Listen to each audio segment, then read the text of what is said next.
ஐயா, கடுக்காயை பற்றி யூடியூப்ல மருத்துவ குறிப்பு பேசுகிற எல்லாருமே பேசி வச்சுட்டாங்க.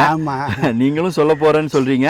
கண்டிப்பாக ஏதோ ஒரு புதுமையான தகவலாக தான் இருக்கும்னு நான் ரொம்ப ஆர்வமாக இருக்கேன். எங்களுக்காக சொல்லுங்க ஐயா. கடுக்காய் சாப்பிட்டால் மிடுக்காய் நடக்கலாம்னு அன்றைக்கி பழமொழி பண்ணியிருக்காங்க சித்தர் பெருமக்கள். குமரி நிறைய பேர் குமரி இருக்காங்க. அதில் வாழைங்கிறது 16 வயசு, 2 வயசு 16 வாழை குமரி, சோத்துக்கத்தாளியும் குமரி தான். இதுவும் கடுக்காய் என்பது குமரி ஆகும். இது சாப்பிட சாப்பிட சாப்பிட சாப்பிட உங்களுக்கு வயசு குறையும், உடம்பு அழகாக முடியும், ரத்த ஓட்டத்தை சீராக நடக்கும்.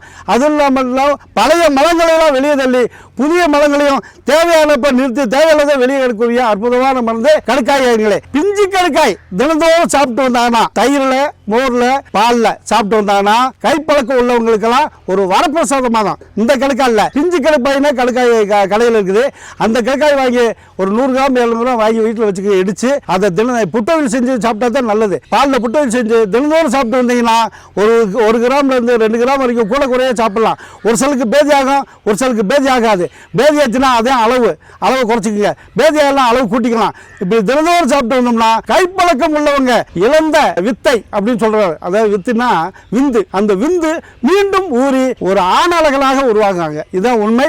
அந்த விந்து எனக்கு நீந்த மாட்டேங்கிறது. இதை சாப்பிடுங்க, அதனால நீந்திட்டு போகும். நீங்க கவலைப்படுறீங்க, தாராளமாக சாப்பிடுங்க.